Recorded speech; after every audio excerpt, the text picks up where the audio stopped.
All right, let's unlock some fascinating insights today. Yeah. We're taking a deep dive into adventure. It's a word that immediately brings certain things to mind, doesn't it? Like Everest or skydiving. Oh, absolutely. Yeah. Exploring jungles, far corners of the world, big dramatic stuff. Right, and those are adventures, no question. Yeah. But is that all there is to it? What if that's just like the surface level? Exactly. We've gathered some really interesting sources for this article's notes, even some philosophical ideas to really unpack what living an adventurous life actually means.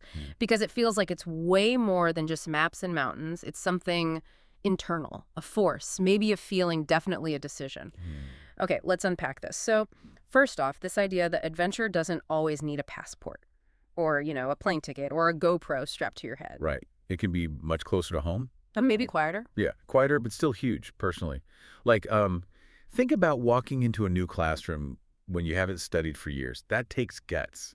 It really does. Or starting your own business from scratch. Yeah. That's a massive leap into the unknown. Definitely. Or what about just saying, I love you first? That vulnerability, that feels like an adventure. It absolutely is. And healing from heartbreak, too. That's a journey, a tough one. Or even saying no when everyone around you is saying yes. Standing your ground like that. That requires a certain kind of internal navigation, doesn't it? A specific kind of courage. What's truly fascinating here, I think, is how it shifts our idea of comfort. It's not just about stepping out of your comfort zone. Okay. How so? It's more like actively expanding it. Yeah. Choosing to grow that space. That's where the adventure really begins, when you choose courage over comfort. Choosing courage over comfort. I like that. It makes me think of Helen Keller. Her quote, "Life is either a daring adventure or nothing at all." Powerful. Yeah, and her life, being blind and deaf, it wasn't just about doing brave things occasionally. It feels like her whole existence was about pushing limits, facing fear constantly, embracing that growth. That's adventure embodied. That reframing, expanding comfort instead of just leaving it, that really lands. It makes me wonder, though, why do we even want this? Why are we drawn to adventure? Yeah, what's the fundamental drive? It feels like we're sort of wired for it. It seems written into our DNA somehow. From ancient humans migrating across continents to, well, shooting for the stars now. If we connect this to the bigger picture, it's because adventure gives us something, priceless.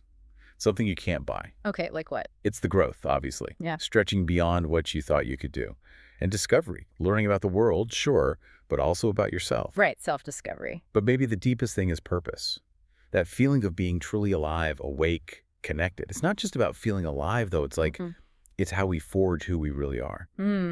Forging who we are. It turns just existing into, into really living. A vibrant journey that you're actively choosing. That difference between just existing and really living, that hits home.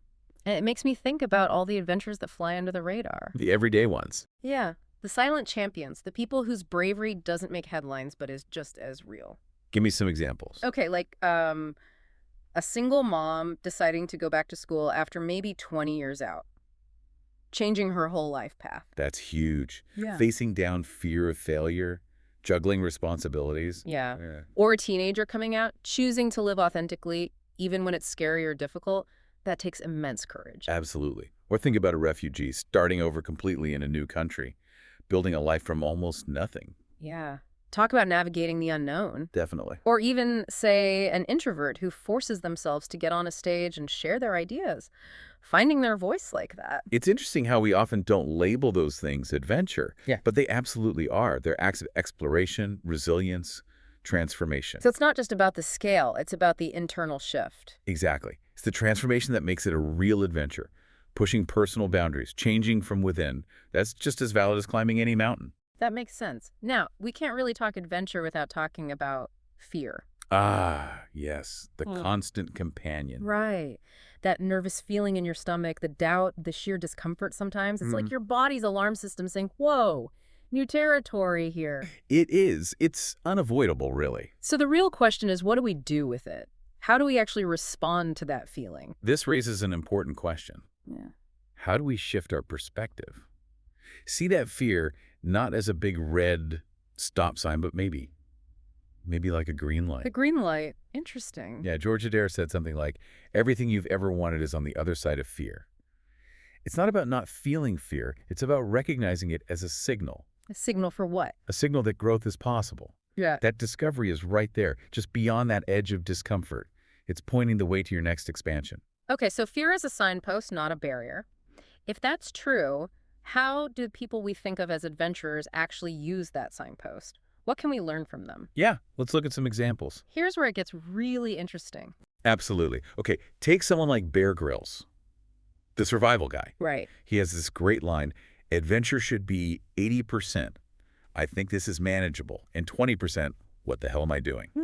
I like that. The lesson there is that the real growth, the juice, is in that uncertain 20%. You have to lean into that what the hell am I doing part.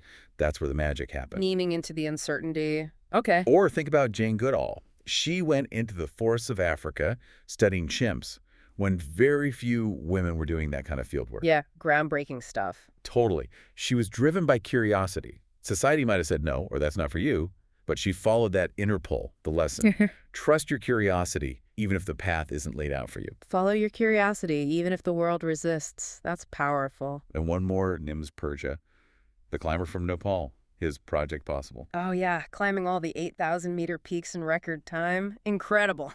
Incredible. Just 6 months. People said it was impossible. His story is just this masterclass in setting an audacious goal, believing in it, and then, crucially, meticulous planning and execution.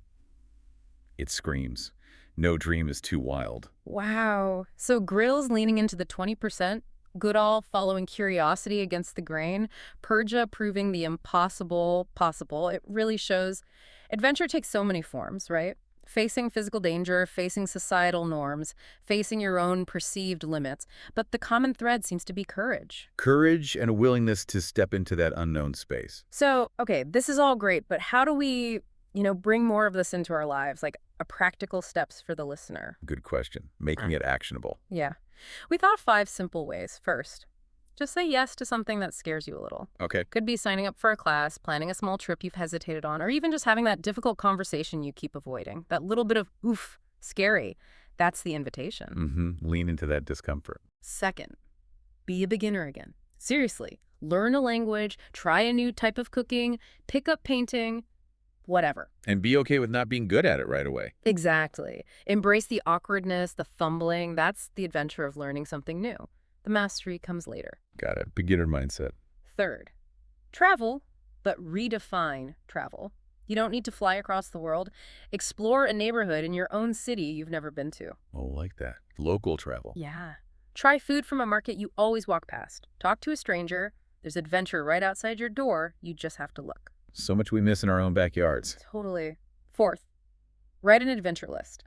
Not just a bucket list of destinations. What's the difference? Include things that stretch you personally, not just places to go.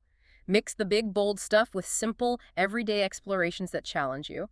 Maybe speak up in a meeting is on there, alongside Visit Peru. Ah, okay. Personal growth goals as adventures.